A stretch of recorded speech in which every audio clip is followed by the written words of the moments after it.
বাংলা নতুন বছরের সকাল মানেই চারপাশে এক চেনা সুরের আবহ, যেখানে ভেসে আসছে এসো হে বৈশাখ, এসো এসো চারিদিক থেকে। এই সুরের মধ্যে দিয়ে যেন বৈশাখ আমাদের দরজায় কড়া নাড়ে, আর তার হাত ধরে আসেন রবীন্দ্রনাথ ঠাকুর। প্রশ্ন জাগে মনের মধ্যে, নববর্ষের এই আনন্দঘন মুহূর্তে রবীন্দ্রনাথ কেন এতটাই অবিচ্ছেদ্য আপামর বাঙালির কাছে? বৈশাখ মানে শুধু বাংলা সালের প্রথম দিনই নয়, এটি এক নতুন সূচনা, পুরনো জরা ঝেড়ে ফেলে জীবনকে নতুন ভাবে দেখার আহ্বান। আর এই আহ্বানটির সবচেয়ে স্পষ্ট উচ্চারণ ঘটেছে রবীন্দ্রনাথের বৈশাখের কবিতা, গান এবং তার দর্শন ও ভাবনায়। এসো হে বৈশাখ শুধু গানই নয়, আত্মিক প্রার্থনা। রবীন্দ্রনাথের এসো হে বৈশাখ গানটি শুধুই একটি মাত্র রচনা নয়, এটি এক ধরনের মানসিক শুদ্ধিকরণ যেন। দুঃখ, জীবনের জ্বালা যন্ত্রণা শোক ধুয়ে যাক, যাক পুরাতন স্মৃতি। এই আহ্বান শুধু প্রকৃতিকেই নয়, আমাদের অন্তর জগৎকেও নতুন করে জাগিয়ে তোলে। বৈশাখের ঝড় এখানে একটি প্রতীক মাত্র, যা পুরনো ক্লেশ হতাশা গ্লানিকে উড়িয়ে নিয়ে যায়, আমাদের প্রস্তুত করে নতুন পথ চলার জন্য, নতুন রাস্তা তৈরি করে বৈশাখী ঝড়। এই গভীরতা রবীন্দ্রনাথের গানকেই শুধু অনন্য করে না, তাকে নববর্ষের অবিচ্ছেদ্য অংশ করে তোলে।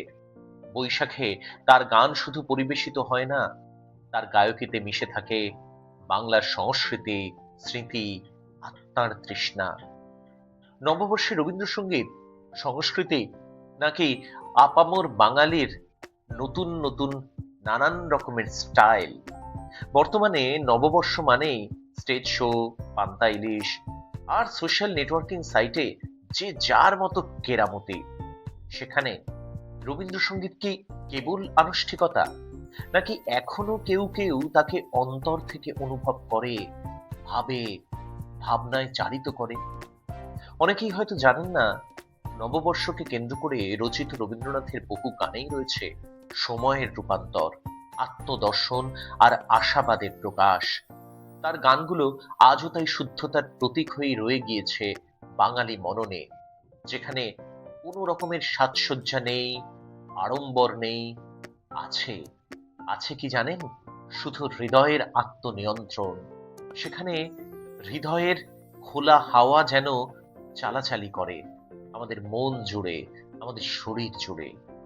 শহরের কোলাহলে যখন উৎসবটা অনেক সময় মুখোশে ঢাকা পড়ে যায়, তখন গ্রামের কোনো পাড়ায় সকালে উঠে কেউ চুপি চুপি গেয়ে ওঠে আজি নববর্ষের প্রথম প্রভাতে। তখন সেখানে রবীন্দ্রনাথ আসেন নিঃশব্দে, এক নির্লিপ্ত বন্ধুর মতো।